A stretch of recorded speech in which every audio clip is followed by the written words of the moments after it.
Civilization is built on the human drive to invent.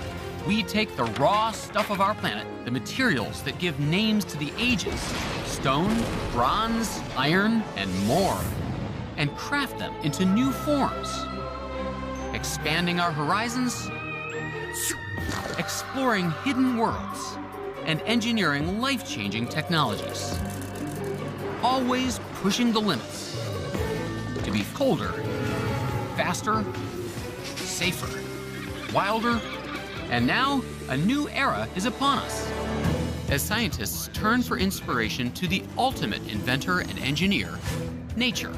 What can we learn from living things to make our own technology even better? How long before they become self-aware and turn on their overlords? I'm David Pogue, and I am on a quest for the world's wildest new stuff.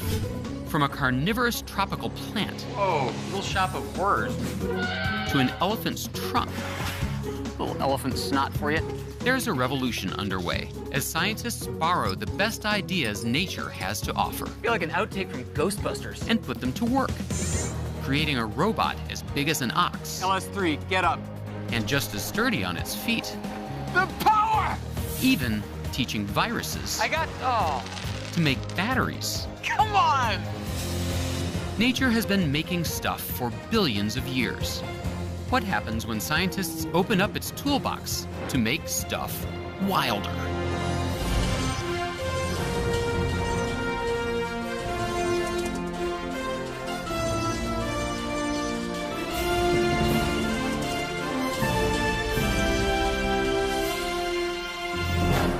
Major funding for NOVA is provided by the following. The David H. Koch Fund for Science, supporting NOVA and promoting public understanding of science. And the Corporation for Public Broadcasting and viewers like you, thank you. Major funding for making stuff is provided by the National Science Foundation, where discoveries begin. Additional funding is provided by the U.S. Department of Energy's Office of Science.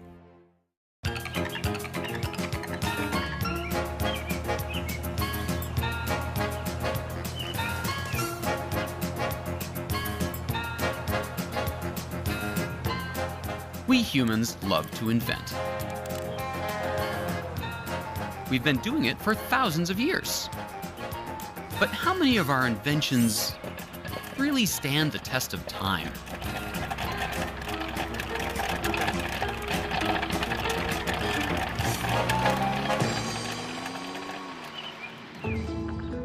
Now imagine a world filled with only the very best stuff, amazing ideas, and astonishing designs.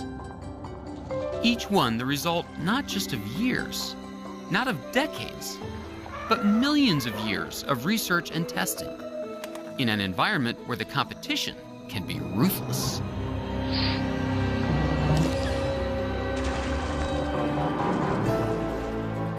Since life began on Earth, it has been innovating, making discoveries in materials and engineering we've only recently begun to appreciate. The hard-won lessons of life on Earth, gained over eons, may help solve our very human problems. Can forms found in nature reshape our machines, making them more useful? Can we build the agile movements of animals into our robots? Have some of the best ideas for new materials already been discovered by nature? What if we could make things like nature does? Can we grow the electronics and fuels of tomorrow using the code of life itself, DNA? The search for answers to these questions has taken some strange turns. Here at the University of Guelph, about an hour outside Toronto, materials scientist Atsuko Negishi and biologist Julia Hare think that these lovely creatures, called hagfish, may revolutionize how we make strong materials. These are Pacific hagfish. They are well known for their unique defense mechanism. So if I wanted to see this, what would we do? Like, could we poke at it with a stick? I think the best way to do it is to reach in there and grab one. Oh my gosh, look at that disgusting. Oh no! I've been slimed! I feel like an outtake from Ghostbusters. Look at the quantities of this stuff. This is like 3 times the volume of the fish. How could all this slime come out of that tiny thing? It's an impressive display of slimosity, and it works great as a defense. When a gill-breathing predator bites down on a hagfish, it gets a mouthful of slime. With its gills clogged, it becomes more worried about suffocating than eating. So how does the hagfish conjure all that slime? One of the key components is mucin, a family of proteins that includes, you guessed it, human mucus. Mucin consists of a protein backbone with lots of sugar side chains hanging off of it, like bristles on a brush. These side chains attract water molecules, soaking them up remarkably well. In fact, amazingly well. Atsuko offers to show me what a little dab of hagfish juice can do. This is beaker seawater. Okay. So we're going to try to make some slime. It's getting a little misty. Just going to mix it up a little bit. All right. And if you could lift that out. Look at that! Oh my gosh. That tiny dab? Hey, there's no water left. It's taken the entire thing of water with it. That little tiny pea's worth of white stuff. Would anyone like some children? There's plenty to go around. While the mucin sucks up the water, it's a second component that holds the slime together so I can pick it up. These threads, visible here. Both components start out inside pores along the side of the hagfish. The water-loving mucin molecules are packed into one type of specialized cell, while the threads are wound tightly in another kind of cell. When under attack, the hagfish ejects the cells, and they break open. The mucin molecules collect water molecules, while the threads, each about 6 inches long, unfurl, binding the mucin into a continuous and disgusting mass of slime. It's these spider silk-like threads that have really caught the researchers' attention. They might even serve as a model for a new kind of fiber, because they're surprisingly strong, 10 times stronger than nylon, a synthetic material made from petroleum. If we could use hagfish fabric instead, it could help reduce our dependence on oil. So what are the steps involved in going from hagfish slime to handsome garments made of it? So the first step would be to be able to artificially make these hagfish slime threads. It's early days, but Atsuko has been working on a process to create her own fiber using proteins she's derived from freeze-dried hagfish thread. She mixes the proteins with formic acid and puts a few drops onto a salt solution. Then draws up the material to create her own artificial hagfish thread. So far, it doesn't test as strong as the original, but she has high hopes. So you started with hagfish fiber, you treated it to come up with this component goop, put it back into salt water, turned it back into a piece of thread. So you started with thread, you ended with thread. Why didn't you just use the thread to begin with? One of the reasons is because we can't farm hagfish. And so You can't farm hagfish? they don't currently reproduce in captivity, and so we can't have these big farms of hagfish. I see. Plus it'd be a pain to get up at 4 in the morning to go milk the eels. So all of this thread pulling is really in anticipation of the day Atsuko can synthesize her own hagfish proteins. There it is. Actual thread made of actual reconstituted fish mucus. The dawn of the era of hagfish fabric. Right there. What would that be like? Nighttime is the right time for a fabric from the deep. Hagwear. But its look don't touch. For the surprise will be on you. Hagwear. All right, hagfish fabric may not yet be runway ready, But in the right hands, nature's innovations offer clues that can literally shape the stuff we make. Built to thrive in their environments, animal bodies offer winning designs and possible solutions to our own engineering challenges. After all, feathered wings inspired our metal ones. Sleek swimmers helped shape our boats. What other new solutions can be found by studying the forms of animals? I'm in Stuttgart, Germany at the Wilhelma Zoo. It might be the perfect place to see the future shape of technology, according to engineer Heinrich Franzek. So, when an engineer like you comes to the zoo, do you see it differently from regular visitors?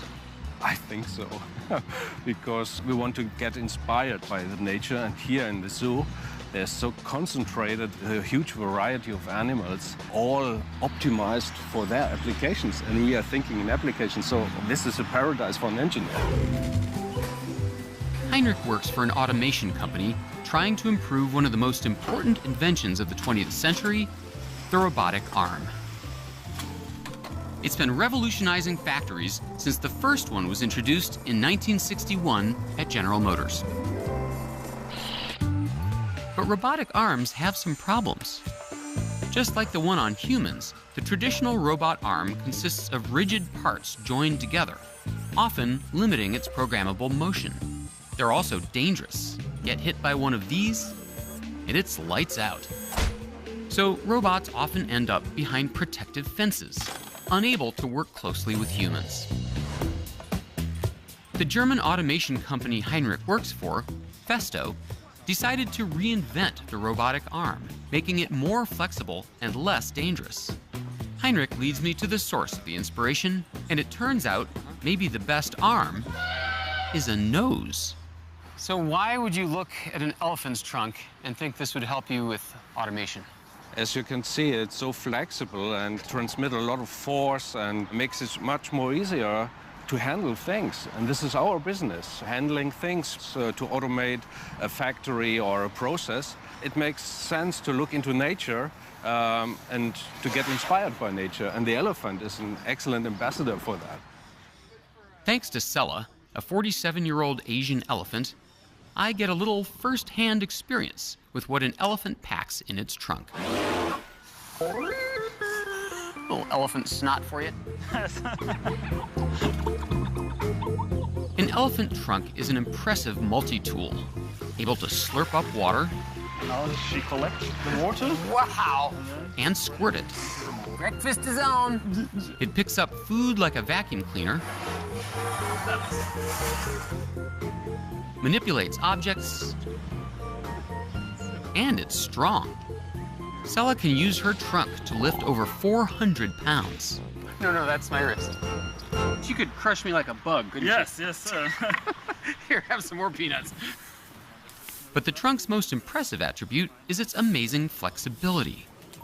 It comes from having no bones and about 40,000 muscles arranged lengthwise and in rings. With no bones and no joints, it's about as far away from a traditional robotic arm as you can get.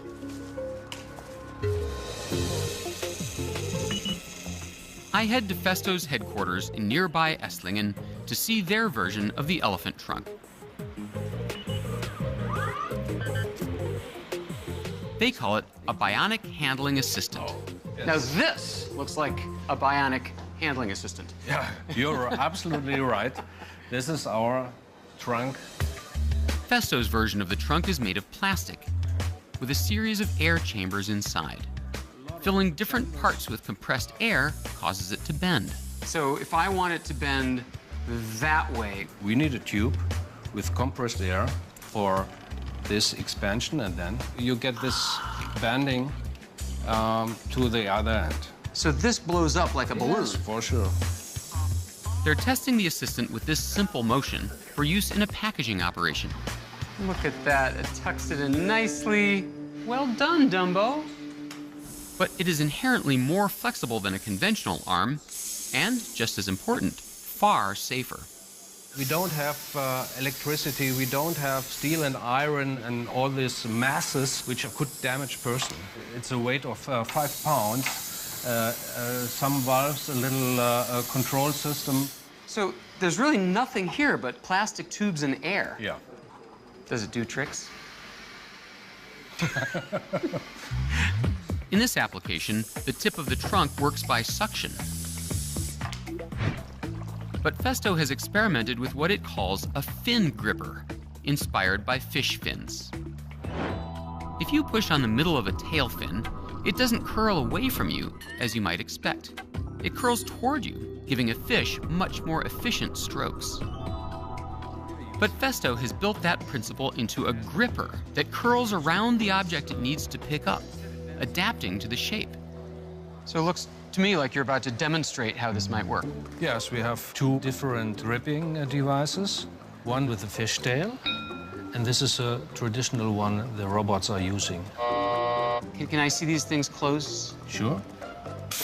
Same pressure, everything is equal. Now, we will see what happens. This is the old method, and this is the bioengineered method. Okay, let the competition begin.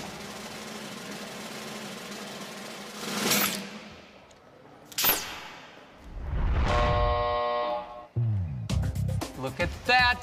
Traditional robot hand, shattered to smithereens, and the fishtail gripper really did its job. So you have Robot 0, Fishtail 1.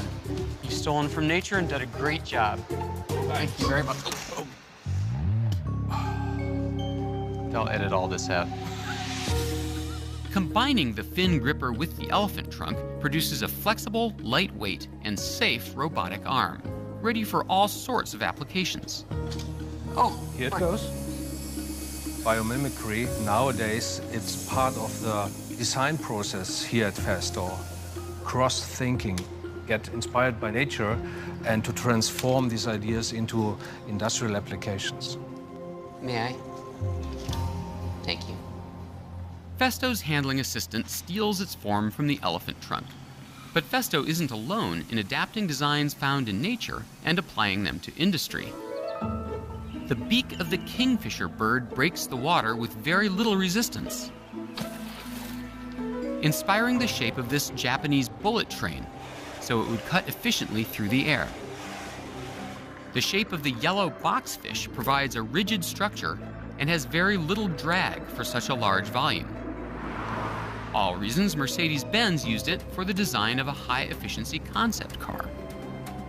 But making machines that look like animals is one thing. What about making machines that move like them?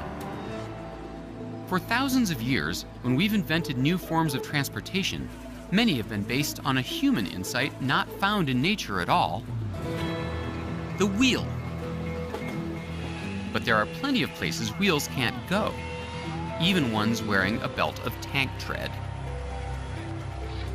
The inability of our machines to traverse difficult terrain has dire consequences in the battlefield and in search and rescue. But while wheeled vehicles struggle off-road, there are some creatures getting around on legs. That's had engineers wondering, what lessons can we learn from animal movement? Can we give our machines a leg up? Walking is easy for animals. Even a toddler can do it.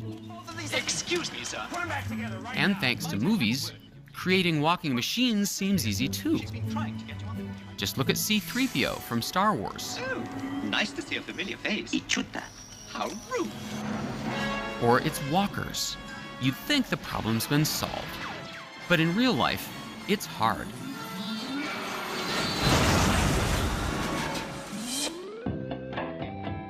One of the best-known early attempts at a walking machine is General Electric's walking truck from the 60s.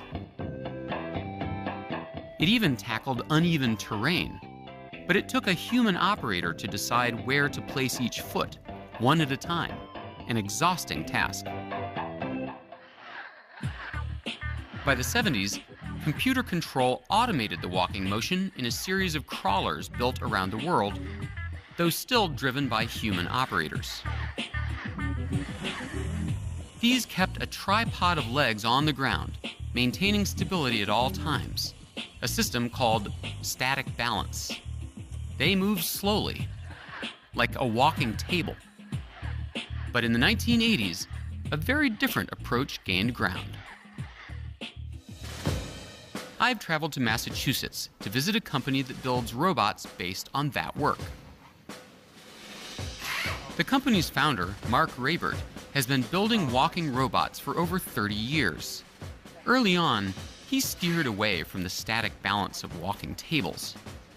To help me understand how he views animal locomotion, he invites me to take a ride on a pogo stick. It's tricky because, like all standing humans, I am top-heavy. In technical terms, an inverted pendulum.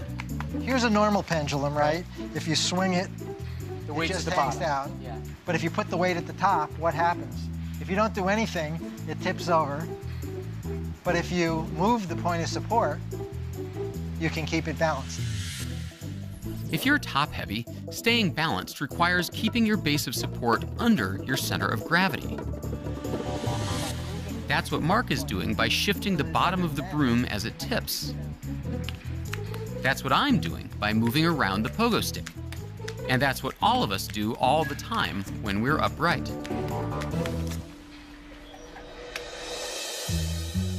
In fact, the human brain receives constant updates to maintain the body's balance. From the inner ear, where a series of fluid-filled canals send signals about the position and motion of the head. From the eyes, which send signals about the body's position relative to other objects. From internal sensors that tell us about the position of body parts relative to each other. And from external pressure sensors in the hands and feet that send signals about the source of support, for example, if you're on uneven ground. All of this information feeds into our cerebellums, which keep our top-heavy bodies from tipping over, even when we're just standing around. Without it, you would topple over.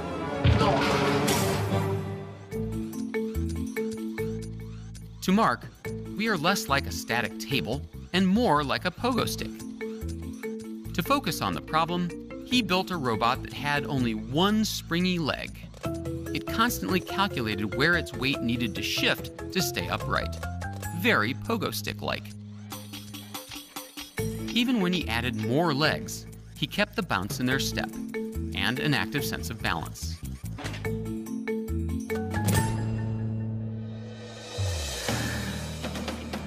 For the last few years, Mark has been applying what he's learned to solve a problem for the US military. On rough terrain, wheeled vehicles aren't much use, and soldiers often haul everything on their backs, leading to injuries and exhaustion. Mark invites me to see Boston Dynamics' solution out at a nearby park.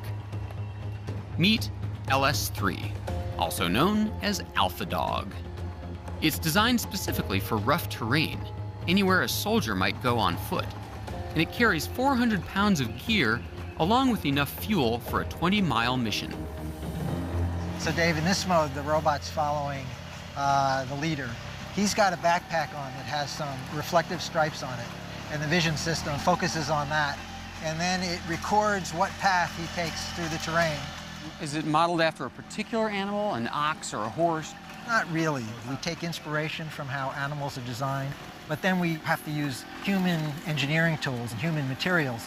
So sometimes it stays like the animal, sometimes it departs. I asked Mark for a tour of LS3, of course, after it's been shut off.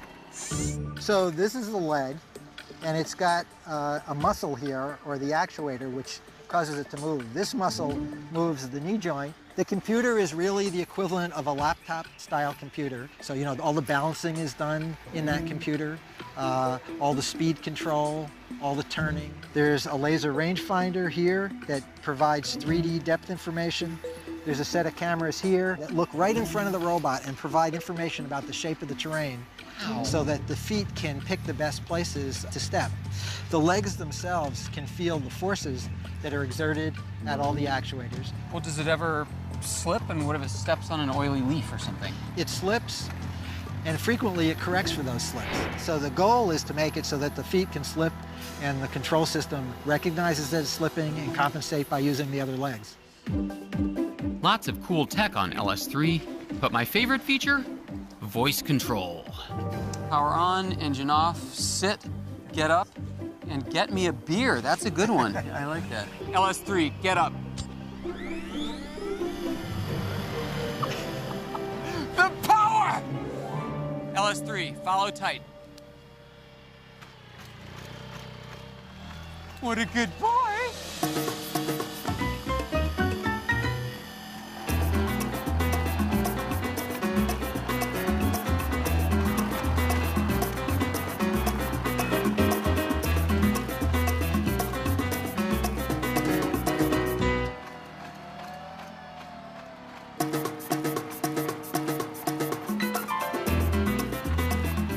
LS3, sit.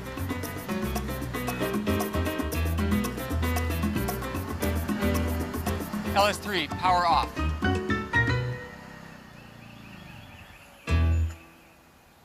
I think you got something here.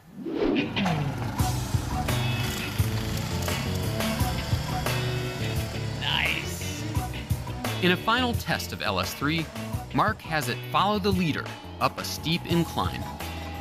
Here, you really see it actively balancing while in motion, just like me on the pogo stick, instead of moving from one stable position to another like a walking table. And the idea that you could have it passively stabilized like a table, that doesn't really work with a moving robot. There's too much energy in the motion of the body. I believe that the only way to make these things work is to really commit to the active balance.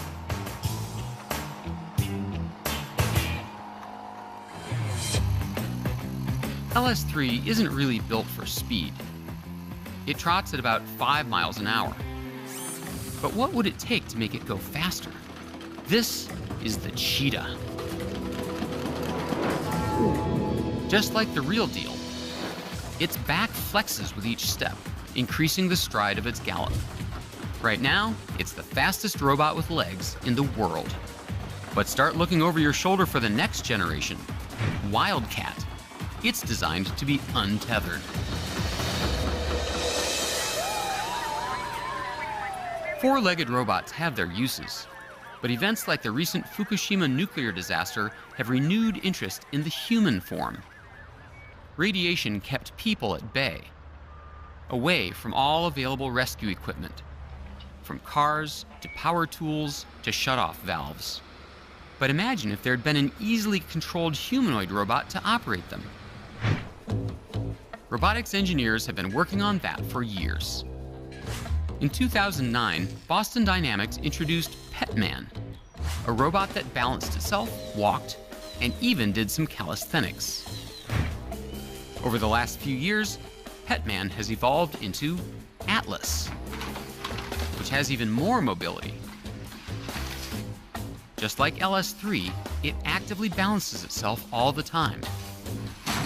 And in this impressive demo, all by itself, it uses its arms to work its way past a hole in the floor. Today, they're tweaking its sense of balance on one foot. Looking at what tests to do here, we studied gymnasts. And when they are just about to fall off, you'll notice that they throw their arms and their legs around very violently. So we're trying to understand what techniques they're using to build a robot that can really handle rough terrain. They've been doing this test for only a week. First, the robot goes up onto one foot. Then, they hit it with a 20-pound medicine ball. If you notice there, it's swinging its arms and legs all around in kind of a clockwise fashion. And that momentum helps move the center of mass back over the feet. Not dissimilar to the way the gymnasts do it.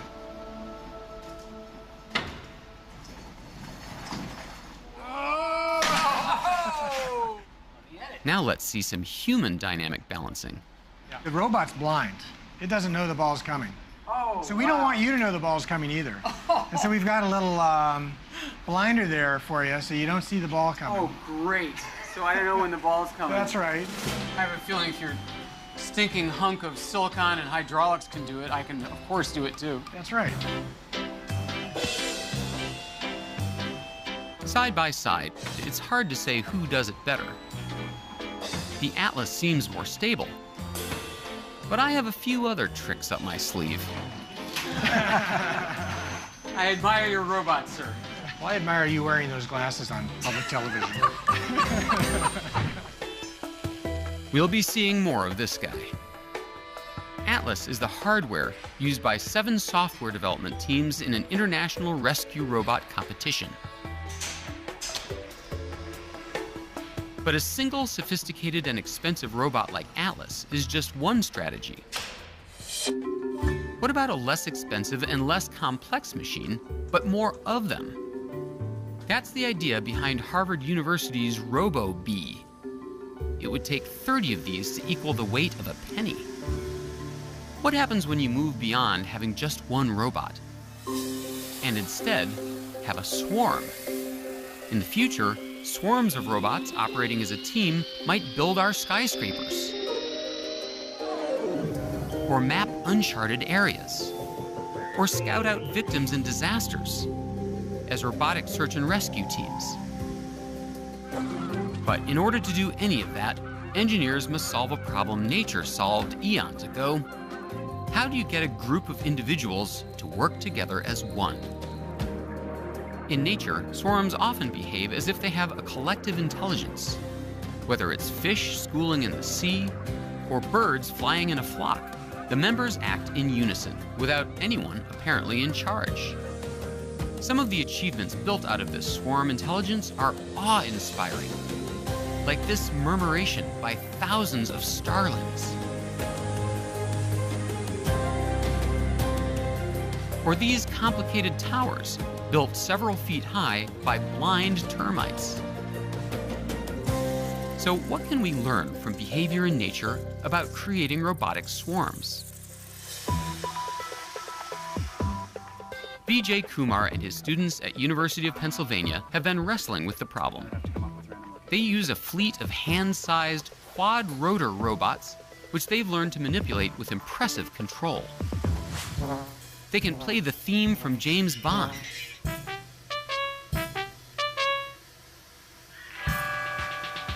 or put on a light show. In both performances, the quad rotors are individually controlled by a central computer. But they've also built some computing power into individual robots so they can think for themselves, like figuring out how and when to fly through a tossed hoop. Now Vijay is taking the next step, developing software that will allow the bots to work together as a swarm, a team that can do more than any single flyer can. One flying bot, pretty cool. 8 flying bots, it gets a little swarm in here. So what you see here is these robots commanded to rise into a swarm. They're asked to form patterns, 3-dimensional patterns, and then the robots figure out what point in the pattern to step into and how to coordinate with their neighbors. Oh, so the master computer doesn't say, you, be in the corner. It's just saying, be a rectangle, be a circle, but they have to decide how to execute that? Right. While a central computer could control each of the 8 robots individually, telling them where to go, Vijay wants a system that scales up. And with more robots, no computer could keep up. So instead, he's taken inspiration from swarms in nature and developed 3 guiding principles. First, as much as possible, just as in nature, each robot thinks for itself. Second, each robot acts primarily on local information it gathers. The way a bird in a flying flock probably pays attention only to its immediate neighbors to know where to go. Finally, no one robot is in charge. They're all interchangeable, so that if one breaks down, the group continues. To test out those principles, Vijay turns his fleet over to me and lets me experiment. The flyers know they're supposed to make a circle. As I add them one at a time, you can see it take shape. Or I can randomly pluck one out of the air, proving none is essential, and put it back somewhere else. its neighbors adapt. Of all the possible applications, Vijay sees a big future for swarms in search and rescue, and he shows me how it would work. So imagine you have a victim. You can imagine robots wandering around looking for maybe a cell phone signal that might tell you where the victim is. Find that, robot drones. I'm telling these bots to move. The numbers of the bots. The numbers of the bots, they're all moving around. All right, there they go. They've chosen independent routes. In this demonstration, run by one of Vijay's grad students, the robots roam the floor, measuring the strength of a signal transmitted by our lost victim's cell phone. They share their readings, creating a map. In effect, the transmitter is saying, warmer, warmer. Cooler, cooler. But the robots know not to trust any one sensor reading too much. The swarm of robots cut the overall search time by gathering information faster than a single robot could, leading to the rescue of our lost little guy.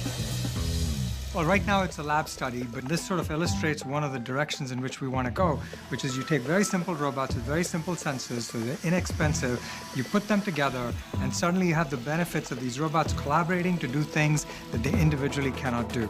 And that illustrates what swarm technology can really do for you. We've seen how nature has inspired the way robots look, how they move, and even how they act in concert in swarms.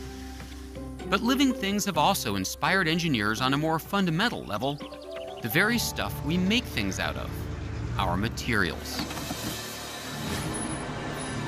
Many of our modern materials have taken their cues from the natural world, especially plastics. Silk, the product of worms, inspired nylon. And the search for a substitute for rubber led to the invention of polystyrene, the stuff we often call styrofoam. But natural materials also hold hidden secrets. Tiny structures invisible to the naked eye that can give them nearly magical properties, properties we can mimic. For example, the tips of microscopic hairs on the feet of wall-climbing geckos have led to the creation of material for wall-climbing robots. So the hunt is on. What other secrets might living materials reveal? I've traveled to Harvard University to meet materials scientist Joanna Eisenberg. She's taking me to see a plant with tiny structures on its surface that play a slick trick, one we might use for new materials in sticky situations. Oh, creepy. Little shop of horrors. What is this plant? This is a pitcher plant, carnivorous plant. It eats stuff. It eats insects. It's called the pitcher plant for its pitcher-shaped leaves. Though when it comes to ants and other insects, these pitchers throw a mean curve. In dry weather, ants can easily walk on the lips of the pitchers using their sticky, oily feet. But in wet conditions, the ants and their oily feet get a little shop of horrors surprise. Here's how the trick works. On a dry day, the surface of the pitcher plant looks like this. No problem for the ants. But add water and it sticks to the bumpy surface, creating a slippery wet film. A slip and slide for ants. All these insects just slide into digestive juices inside the organism. They fall in? They're hydroplaning inside the plant. Cool. To Joanna, the pitcher plant's slippery when wet strategy seemed a promising start for developing new non-stick materials, but only a start. It evolved this structure to capture prey. It didn't evolve this structure to create these slippery materials on metals, on plastics, on glass. So this is where material scientists come. Let's design something similar. Taking the pitcher plant as inspiration, Joanna has developed a new non-stick surface treatment, a new way to keep stuff clean. She calls it slippery, liquid-infused porous surfaces, or slips. We start with a big piece of aluminum. The right is untreated. The left has slips. So we're gonna try putting some stuff on each half and we'll see what sticks. And what slips? Well done. First step, chocolate sauce. Haven't I seen this on late night TV? I hate getting chocolate on my aluminum. And on slips. Look at that, it beads right off. Now how much would you pay? Cleaning off the chocolate with water works, but not as easily as slips. By gosh, Phil, you didn't even need that water. It rolled right off. But let's raise the stakes. Next up, motor oil. Oh, Phil, you're ruining this perfectly good sheet of aluminum. That'll never come off. What? It rolls right off. While this one leaves a stain that is not going to be removed even with washing. It's actually getting even dirtier. And on the slip side, no contest. Well, I can't imagine anything much worse than motor oil. Liquid asphalt. If we had a studio audience, they'd be going, ugh. And on slips. Come on. Even tar rolls off like off a duck's back. Seriously, it's an amazing display of unstickiness.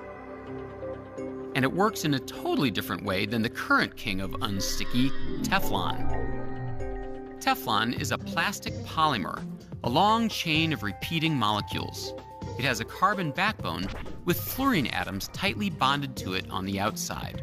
The fluorine acts as a shield, preventing the normally reactive carbon from bonding with anything else. The secret of Teflon's unstickiness. But slips works in a totally different way, on the pitcher plant principle. First, Joanna adds a porous material less than 1/100 of a centimeter thick to the stuff she wants to protect, in some cases just by spraying it on. Then she adds a liquid, often an oil, that seeps in. The layer and the liquid are formulated to attract each other, keeping the liquid in place. Just like the water on the lip of the pitcher plant, the liquid creates a smooth, non-stick surface on top.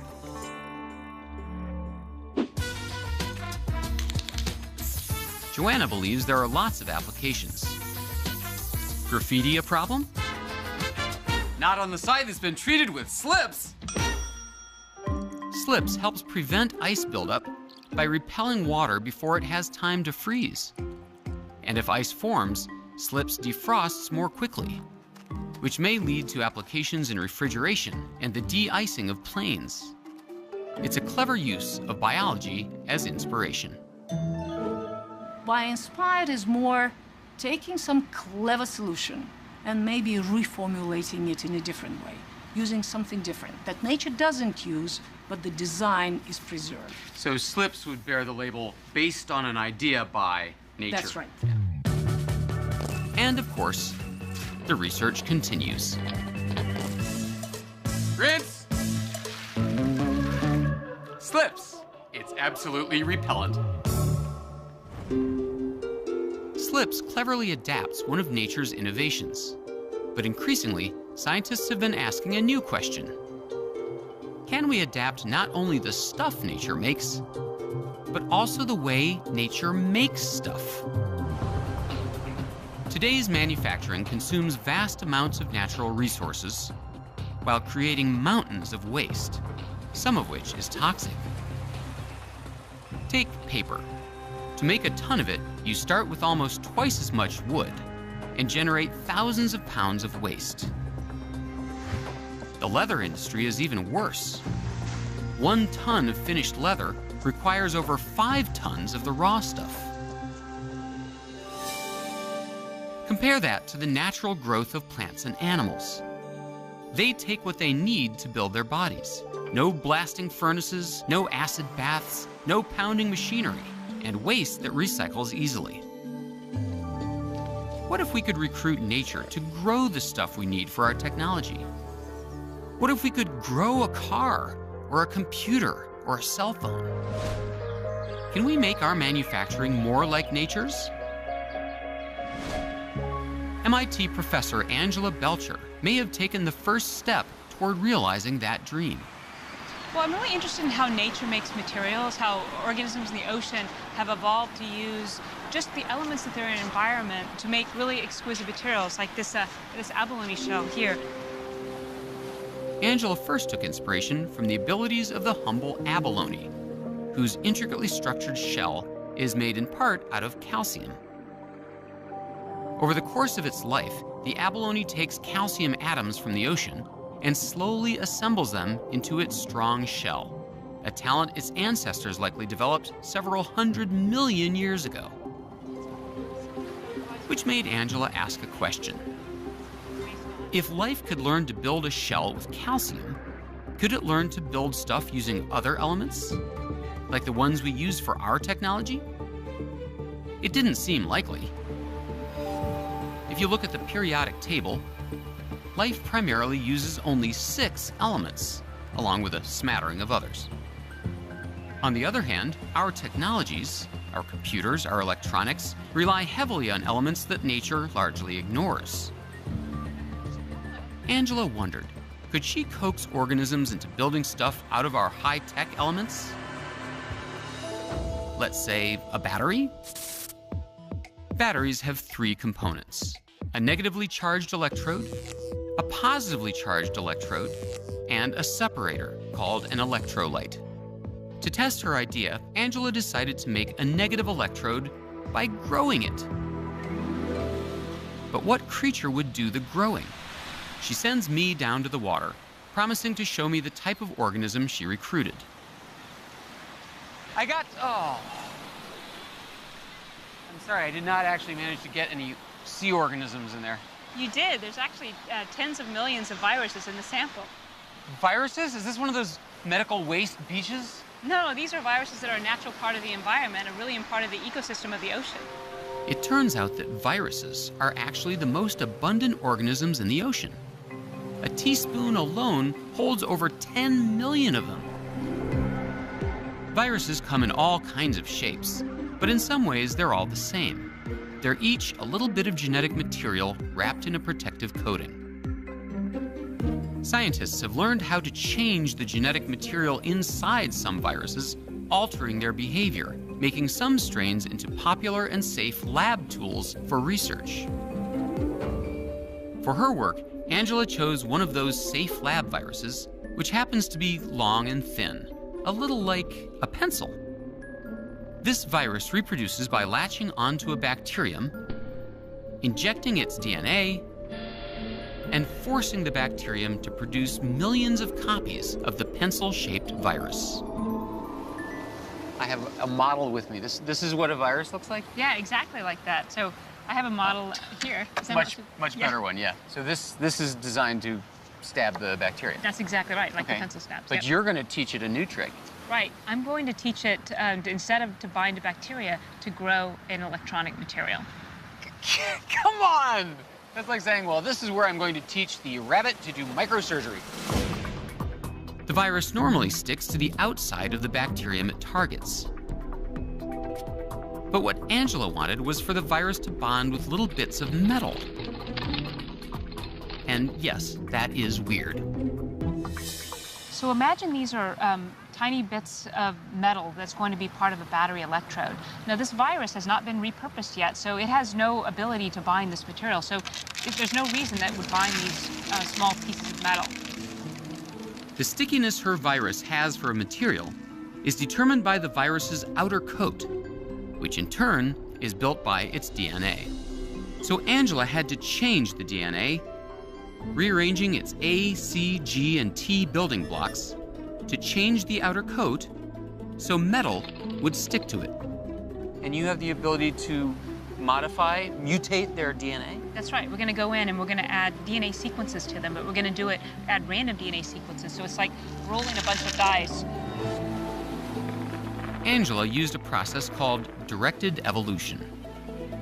She randomly mixed the A, C, G, and T building blocks of DNA and inserted the bits into the virus, creating billions of variations. Then she tested them to see which viruses bonded to electrode material until she found the one that worked best. What you get is a virus that's completely coated in that metal that makes up this battery electrode material. Just like an abalone assembles calcium into a shell, her virus could now assemble metal into a tiny electrode. By packing together millions of the metal-coated viruses, Angela made a negative electrode large enough for a battery. She repeated the process to create a virus that assembled the positive electrode.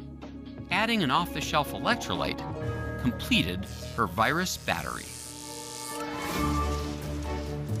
The virus batteries can take many shapes. These are coin batteries used in electronics. And Angela has created about 100 other specialized viruses that make other products, including solar cells with improved performance, thanks to the virus inside, and specialized materials that enable chemical reactions, catalysts, that create fuels. Is this all about making better batteries and solar cells then, or is this something bigger?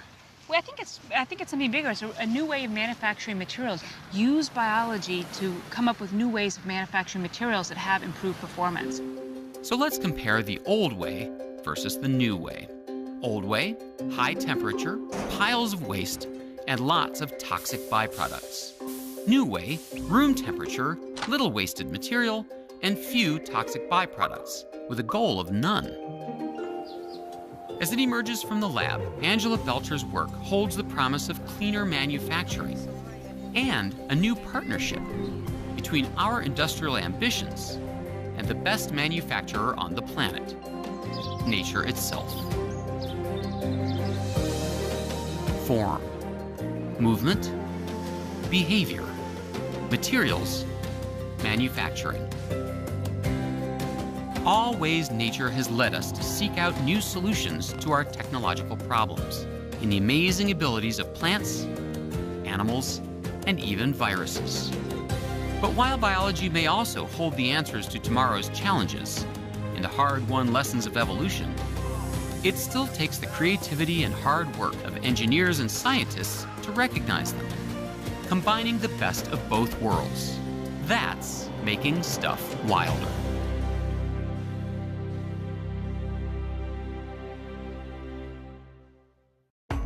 On Nova's website, you can watch this and other episodes of Making Stuff.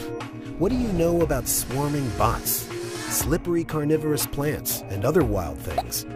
Take the Making Stuff quiz and discover more about the brave new world of bio-inspired robots. Watch original video shorts, explore in-depth reporting, and dive into interactives. Find us at pbs.org/Nova. Follow us on Facebook and Twitter. On the next episode of Making Stuff. Come on in, David. Standard freezer door. How far down the temperature scale can we go? A billionth of a degree above absolute zero. When things get very cold, strange things start to happen. Oh my gosh! Can we turn our old enemy, the cold, into a force for good? We're trying to take the emergency out of emergency medicine. It's levitating. The future of personal transportation right here. Making stuff colder. Next time on Nova.